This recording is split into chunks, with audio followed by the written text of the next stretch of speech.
Hello YouTube, this is Louis. A little confession I gotta make. I had already filmed this process on the turret of the tank, but I'm a perfectionist, and to be honest, I was stumbling upon my words. I was repeating myself. There were a lot of yeah, I just didn't like it, so I thought I'd redo the video, and I'll show you the turret at the end of the video, just to you could see how cool it looks, But what I'm gonna be showing you guys is how I do my dot filtering and my streaking effects. Dot filtering to me is when you take a panel or a section of the model, you do the dot filtering, and it breaks the tonality of the color. It gives it different tones using different paints. Okay. We're gonna be working, just for the sake of the video, because I don't want to be making a 20-minute video. We're gonna be working on this section, just to do the dot filter, show you guys how I do that, and it works almost the same as streaking. The only difference with dot filtering, you take 95% of the paint off. With streaking, you leave obviously the streak. So for streaking, this part is the best, I think, for a demonstration on streaking, because it's on an angle, so it's a good, there's gonna be a lot of water running down, the paint is gonna fade down, going downwards, and what I'm going for, guys, on this model, it's a tank that it's been sitting, and it had a lot of rain, you may say, and a lot of water coming down on it, and it's gonna be muddy, and I'm still debating whether or not I want to do a diorama. The thing is, with the dioramas, that's like another project, on top of the model that you're doing. So that's what I'm doing. So I'll shut up now and I'll show you guys. I'll stop right now and I'll show you guys how I do it. Oil paints, you could get the fancy schmancy ones, or you could be cheap like me, go to Walmart, pay $7 for a set like this and get all kinds of colors. What I use is a piece of cardboard, and what it does is, as you guys can see, it sucks up all the oil, all the excess oil, and it leaves you with mostly the paint without all that oily, So what you do is you get yourself that, and then you get yourself some of the odorless or white spirits or mineral spirits, and what I'm going to be doing is using this to dilute the paint, to streak the paint with, and and use it as a solvent. Okay, so what I'm gonna be doing is, first I'm gonna be showing you guys, and I'm gonna bring you guys in a little to that panel right there, this panel right here, and what I'm gonna be doing is the dot filtering. Dot filtering is what it says, it's just dots, random dots. So we're gonna start with the white. Okay, I got white, and then you're just gonna use random one. Let's do two panels. Okay, just be as random as you can. And remember, what we're going after is just change the tonality of the panel or the section that you're doing. Okay, apologize for, now I'm doing a little bit of yellow. Since I'm going for a rainy, effect, or I should say a wet effect, I'm using mainly the yellow and the white here, But we're gonna throw some burnt umber, which is kind of like a dark brown, just to give it that muddy look.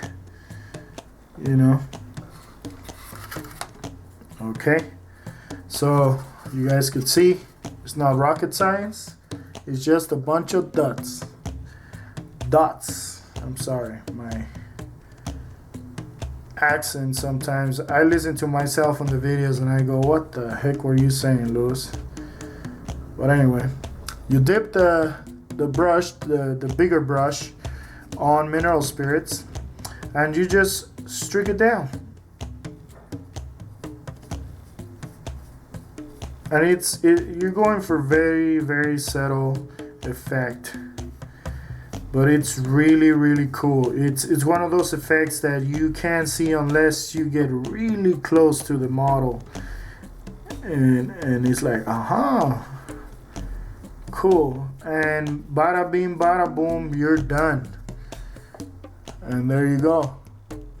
It just gives it that effect.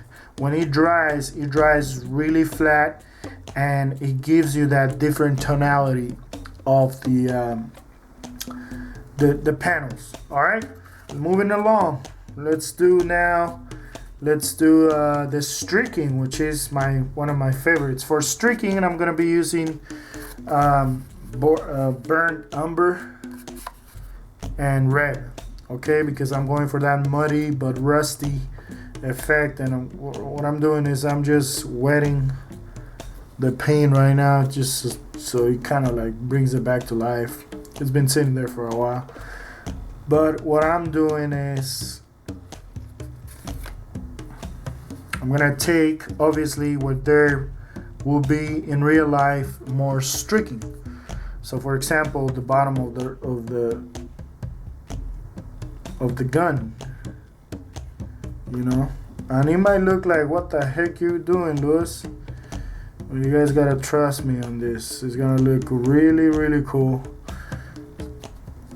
And what I'm doing is, I'm sorry about shaking the camera, guys.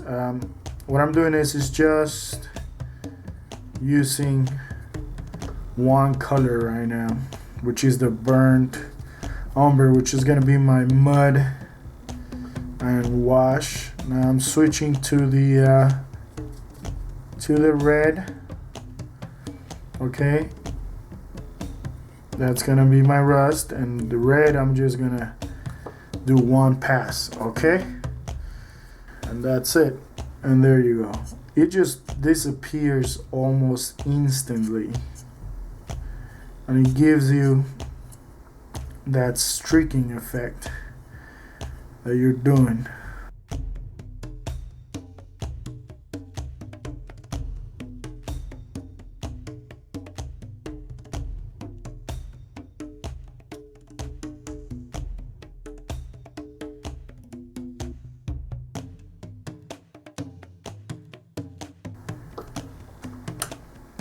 Alright, so as you guys can see, I just left where I want my streak to be at, and what I'm gonna be doing now is totally erase any pin where I don't want it. So for that, I'm using a wet tip of Q-tip or cotton bud, and I'm just gonna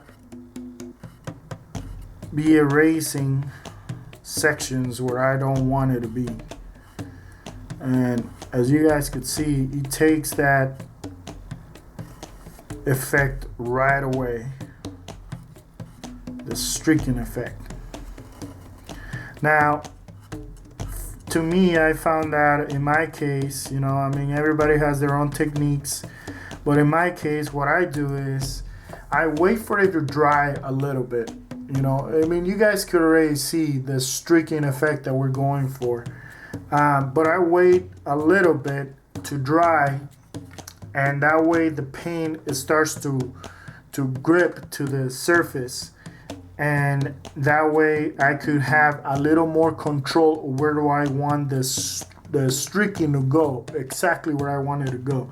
So that's how I do this, guys. Not the best, not the worst, but it works for me. And like I said, I'm gonna show you guys. This is the effect that you get. Okay, this is the turret. This is the original video that I did, but I wasn't happy. You guys could see all the streaking You know, and the beauty about this is you could take it down, you know, to where you want it. On top, what I did was, you know, this coloration of the panels on top of on the front of the turret. You know, you guys could see I did a little bit of streaking. You notice this darker section on top, on the tip of the cannon. That's where I grabbed it, and some you know, paint chipped away. But you know, that's a quick fix. But yeah, this is the type of effect that I was going for.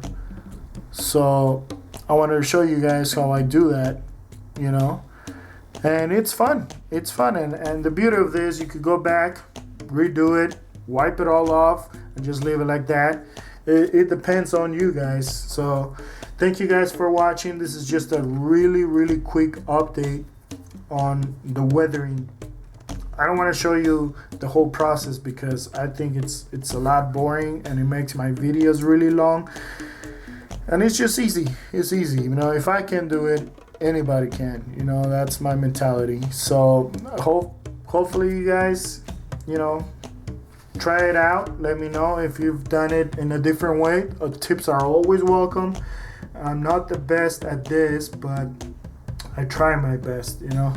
I learned this technique from John Hayward, aka Scale Model Medic. And I can tell you, I watched that video on weathering techniques like 20 times, and that's how I got this idea from, you know. And also it's in magazines and stuff, and a lot of armor modelers do this. So thank you guys for watching. I'll see you guys on the next update. All right, bye bye.